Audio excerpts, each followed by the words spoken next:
Brian Kemp, make some noise. The Buffalo Ball Bandit. Give it up for him. What was going through your brain as that all kind of transpired? Obviously, I make the catch with the cowbell in my hand and the towel in my other hand. It's just kind of automatically ingrained in my head that if I ever have an opportunity to get my hands on another game ball, peace, see you later. My wife and I had this agreement, I'll meet you at the car because I'm out of here. I've had to give them back in the past and not ever. So you've gotten your hands on some game balls Yes, before. sir. Yes, sir. And we were told that, we'll swap it out for you, or we need it back, we'll give you another one.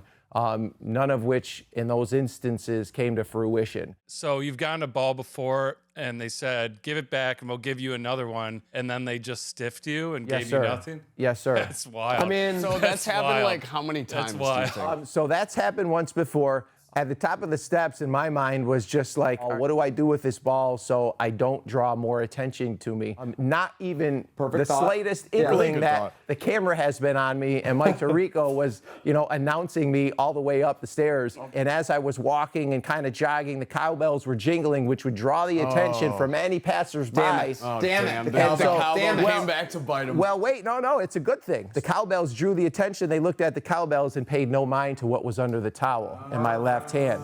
So do I head back or do I leave with this ball? I was really torn. Do I stash this, right? Do I take it back? There was no security chasing me. I was not being pursued by any means. Phone rings at that point, which is crazy, right? That is crazy. Yeah, as a season ticket holder, the cell reception is crappy at best. 100%, nothing's right? operating. I answer it, and it's my wife, Tara. Shout out, Tara. Shout out, Tara. And so she's like, hey, you got to bring that ball back. And I'm like, are you crazy? You know the deal here. I said, meet you at the car. And I'm like, I don't know. Should I?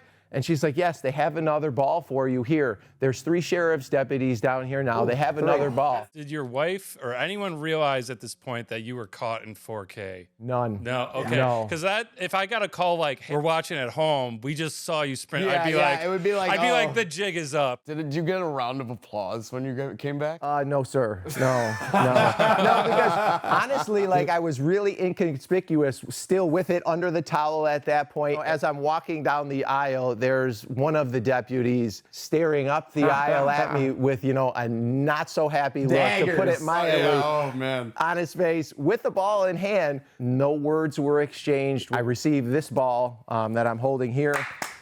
So this is it. Air horns?